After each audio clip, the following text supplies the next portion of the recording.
Hello दोस्तों, आज मैं आपके लिए एक चमका देने वाली हिस्टोरिकल कहानी लेकर आया हूँ। सेकेंड वर्ल्ड के टाइम एक बड़ी प्रॉब्लम आई थी जो एक औरत ने सॉल्व की और ब्रिटिश आर्मी को जीतने में मदद की। तो वीडियो को एंड तक देखो क्योंकि एक औरत कैसे हिस्ट्री बदल सकती है ये जानने को मिलेगा। ये एक ऐसा एयरक्राफ्ट था जो सेकेंड वर्ल्ड के टाइम ब्रिटेन के शक्ति का प्रतीक माना जाता था। सुपर मरीन स्पिटफायर ये बहुत तेज फाइटर प्लेन था और पायलट्स का फेवरेट भी था।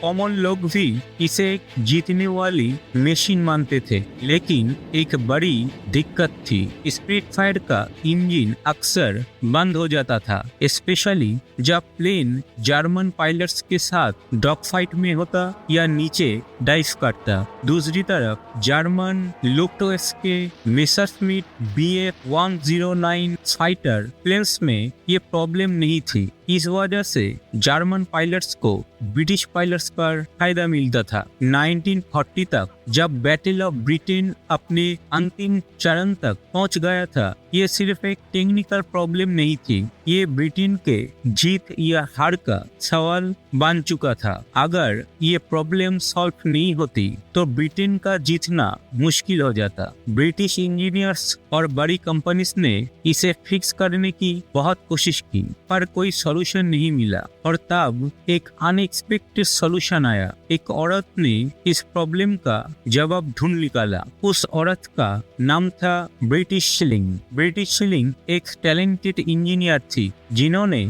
स्पिटफायर का इंजन प्रॉब्लम सॉल्व किया। उनकी इन्वेंशन की वजह से एलाइड फोर्सेस को जीत मिली। ये इंजन प्रॉब्लम पहली बार 1938 में देखी गई थी, पर उस वक्त इस पर ज्यादा ध्यान नहीं दिया गया क्योंकि पायलट्स इतना ज्यादा ड्राइविंग नहीं करते थे। लेकिन 1940 में जब बैटल ऑफ ब्रिटेन चल रहा था, ये प्रॉब्लम जीतने की चाबी बन गई थी। ब्रिटिश शिलिंग की वजह से ब्रिटेन ने इस प्रॉब्लम का सॉल्यूशन ढूंढ लिया और जीतने में सफल रहा। ये कहानी दिखाती है कि कभी कभी सबसे बड़े सॉल्यूशन हमें अनएक्सपेक्टेड लोगों से मिलते हैं। ब्रिटिश शिलिंग एक हाइडन हीरो थी जिनकी वजह से ब्रिटेन सेकेंड वर्ल्ड जीत सका और उनका नाम हिस्ट्री में हमेशा अमर रहेगा। लेकिन ये ब्रिटेन के लिए एक बहुत बड़ा संकट था जो सेकेंड वर्ल्ड वॉर के दौरान उनके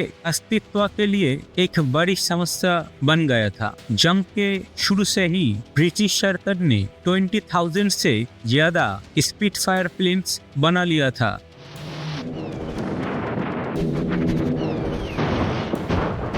लेकिन एक इम्पोर्टेंट प्रॉब्लम थी। इन सभी प्लेन्स में एक ही रोल्स रॉयस मर्लिन इंजन था जो युद्ध के टाइम बहुत रिस्की हो गया था। प्रॉब्लम इतनी सीरियस थी कि जब ब्रिटिश को पता चला कि उनके दूसरे फाइटर प्लेन्स जैसे हॉकर हरिकेन और हैरी वेटल भी ये Rolls Royce Merlin engine use करते हैं, तब सिचुएशन और ज्यादा कॉम्प्लिकेटेड हो गई। ये सब 1940 में हो रहा था जब नाजी जर्मनी ने ब्रिटेन और फ्रांस पर अटैक शुरू किया। जर्मन्स मेसरश्मिट Bf-109 ई सीरीज फाइटर प्लेन्स के साथ एलाइड जोन्स पर हमला करते थे। इनका सामना करने के लिए रॉयल एयर फोर्स के स्पिटफायर प्लेन्स आसमान में भेजे जा रहे थे। इस युद्ध में पायलट्स अपनी जान बचाने के लिए अलग अलग एडवांस मैनूवर्स का यूज करते थे, जैसे जल्दी से डाइव करना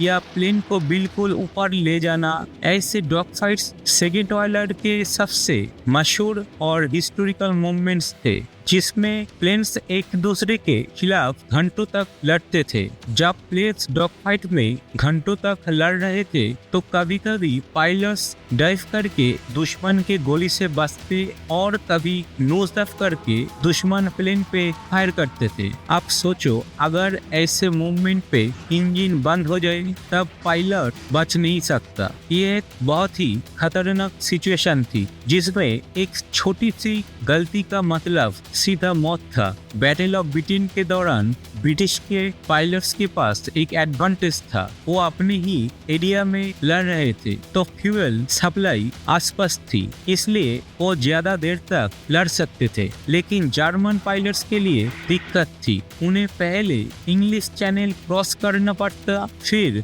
जिद्द करनी पड़ती और फिर वापस रिफ्यूल करने के लिए लौटना पड़ता। ये एक बड़ा एडवांटेज था ब्रिटिश पायलट्स के लिए। इस वजह से स्पिटफायर के प्रॉब्लम्स होने के बावजूद भी जर्मन लुफ्टवाफ्fe जीत नहीं पा रही थी। लेकिन सेकेंड वर्ल्ड वॉर अभी भी चल रहा था। बैटल ऑफ ब्रिटेन खत्म हो गया था, लेकिन अंतिम जीत अभी भी बाकी थी। ब्रिटेन के आगे और भी कठिन परीक्षा थी और युद्ध अभी भी जारी था। स्पिटफायर की ये अजीब प्रॉब्लम तब ज्यादा सीरियस हो जाती थी जब प्लेन नोज ड्राइव करता था। मतलब जब एक प्लेन तेज गति से नीचे गिरने लगता है तब कोई भी चीज जो स्टेबल नहीं होती, जैसे इंजन के कार्बोरेटर, उसमें जो फ्यूल होता है उस पर ग्रेविटी का असर सही से नहीं होता। इस वजह से फ्यूल ऊपर की तरफ चला जाता, लेकिन इंजन का आउटलेट नीचे होता था। इस वजह से इंजन को फ्यूल नहीं मिलता, जिस वजह से इंजन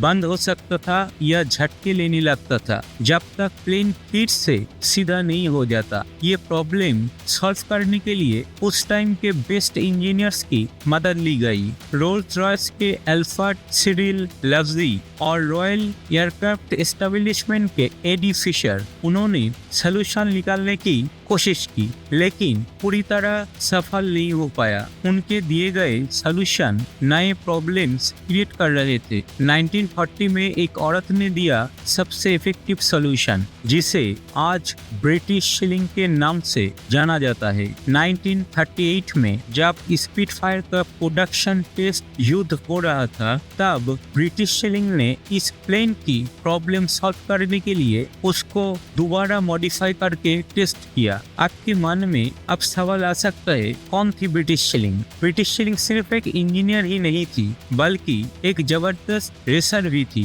उनके पास एक 490 सीसी नॉर्टन मोटरसाइकिल थी। ब्रुकलैंड्स रेड ट्रक में सबसे तेज मोटरसाइकिल चलाने वाली पहली औरत थी। लेकिन सबसे बड़ी बात यह थी कि वो एक ब्रिलियंट इंजीनियर थी। बचपन से इंजीनियर का शौक था। 1919 में सिर्फ 10 साल की उम्र में उन्होंने देखा कि उनके बहनें साइकिल ट्रिप पे जाती थी, पर वो हमेशा पीछे रह जाती थी। तभी उन्होंने सोच लिया कि एक दिन अपनी खुद की मोटरसाइकिल खरीदेंगे और सिर्फ 14 साल की उम्र में उन्होंने एक 2 स्ट्रोक रॉयल एनफील्ड मोटरसाइकिल खरीद ली और धीरे धीरे उसकी सारी प्रॉब्लम्स सॉल्व करनी भी सीख ली। 15 साल की उम्र में उन्होंने डिसाइड कर लिया कि वो एक इंजीनियर बनेंगी। लेकिन 1924 में सोसाइटी में लड़कियों के इंजीनियरिंग पढ़ने का ट्रेंड नहीं थी, पर ब्रिटिश शिलिंग को कोई रोक नहीं सका। 1929 में वोमेन्स इंजीनियरिंग सोसाइटी के मदद से वो विक्टोरिया यूनिवर्सिटी ऑफ मैनचेस्टर में इलेक्ट्रिकल इंजीनियर पढ़ने वाली पहली लड़की बनी। बाद में थर्मोडायनामिक्स और मैकेनिकल इंजीनियरिंग भी पढ़ी, क्योंकि ये उनके असली इंटरेस्ट के सब्जेक्ट थे। एक लड़की जिसने दुनिया की सोच बदल दी थी। सिर्फ एक इंजीनियर ही नहीं, ब्रिटिश शिलिंग एक साहसी औरत थी जो ब्रुकलैंड्स ट्रक पे पुरुष के साथ मोटरसाइकिल रेस में हिस्सा लेती थी। उनके 490 सीसी नॉर्टन मोटरसाइकिल के कार्बोरेटर में कुछ स्पेशल मॉडिफिकेशन की वजह से उनके बाइक का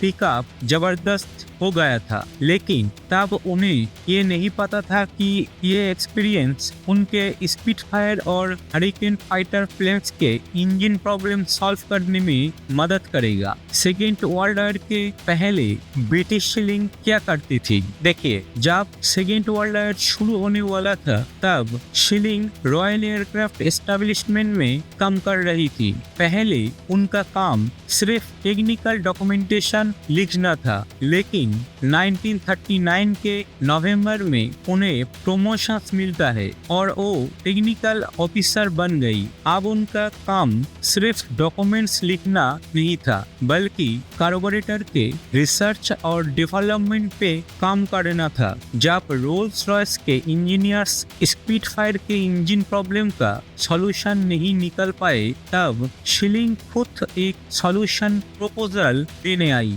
पहले तो उन्हें एक औरत होने की वजह से ज्यादा इम्पोर्टेंस नहीं दिया गया, लेकिन सिर्फ कुछ दिनों में ही उन्होंने प्रॉब्लम सॉल्व करके दिखा दिया। ब्रिटिश शिलिंग का सॉल्यूशन क्या था? उन्होंने एक छोटा ब्रास रिस्ट्रिक्टर डिजाइन किया जिसमें एक फिक्स साइज का छेद था। जब इसको प्लेन के कार्बोरेटर में फिट किया गया तब प्रॉब्लम सॉल्व हो गई। सबसे बड़ी बात, इसको जल्दी इंस्टॉल किया जा सकता था। बाद में शिलिंग खुद अलग अलग एयरबेसेस पे गई और स्पीडफायर और हरिकेन फाइटर प्लेन्स में ये सॉल्यूशन इंस्टॉल किया। ये सॉल्यूशन इतना इफेक्टिव था कि पायलट्स इसे मिस्टिलिंग ऑफिस कहने लगे। उनके सॉल्यूशन ने पूरी तरह नहीं, लेकिन बहुत हद तक सॉल्व कर दी। बाद में उन्होंने एक नया कार्बोरेटर डिजाइन किया जो ये प्रॉब्लम परमानेंटली सॉल्व कर दिया। सेकेंड वर्ल्ड वॉर के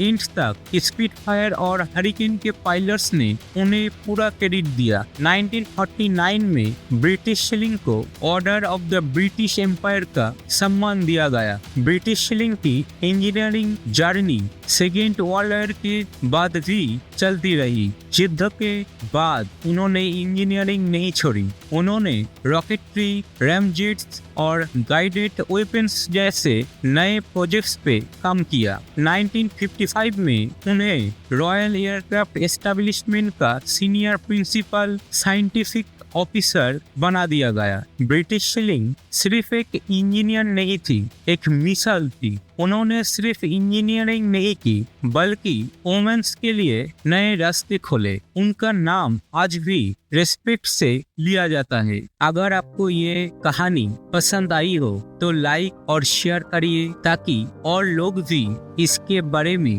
जान सके। धन्यवाद। मिलते हैं नेक्स्ट वीडियो में।